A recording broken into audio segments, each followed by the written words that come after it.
Hi everyone, today I want to talk a little bit about something called hand over hand. This is a technique that I sometimes refer to in my other project videos, and it's a technique that you can use with your loved one to help them create artwork of their own if their mobility is lacking. So first off, for our hand over hand technique, I'm going to show you a little tool that you can make to use with your loved one. It works really well. All you need is a tennis ball, like this one here, and a knife. I'm using a box cutter for this, but if you have a paring knife at home, that works too.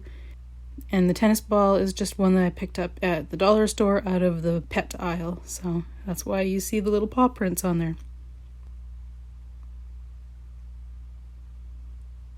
So using the knife, just make an X on one side, and then you can flip it over and make an X on the other side so that you have two holes on either end of the tennis ball.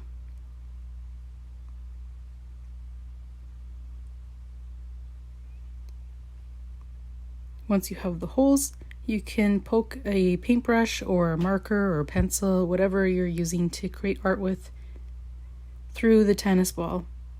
And then once you've done that, your loved one can use this tool to help them paint or draw. All they have to do is hold the tennis ball, and it makes it easier for them to grip. So moving on to hand over hand technique, I'm employing the help of a friend here for this.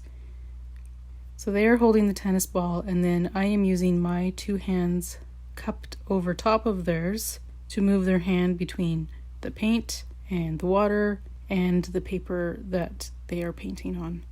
So to help with this, you might be able to see I've got the corners of the paper taped down just so that it doesn't move around while we're painting. And then it's very easy just to move back and forth between the paint and the water and the paper. And then one last technique I want to show you. You can use hand over hand for this, but if your loved one is capable of holding onto that paintbrush themselves, but not really capable of moving it around, they can just hold it in one spot while you move the paper for them.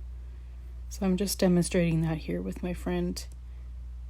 And you can still create a decent looking piece of art while working together.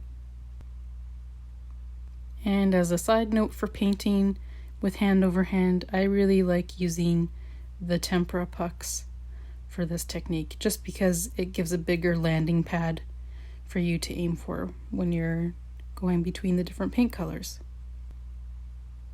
So I hope that gave a little bit of clarification on what hand over hand is and the tools and techniques you can use to achieve that. Okay, thanks for watching. Bye-bye.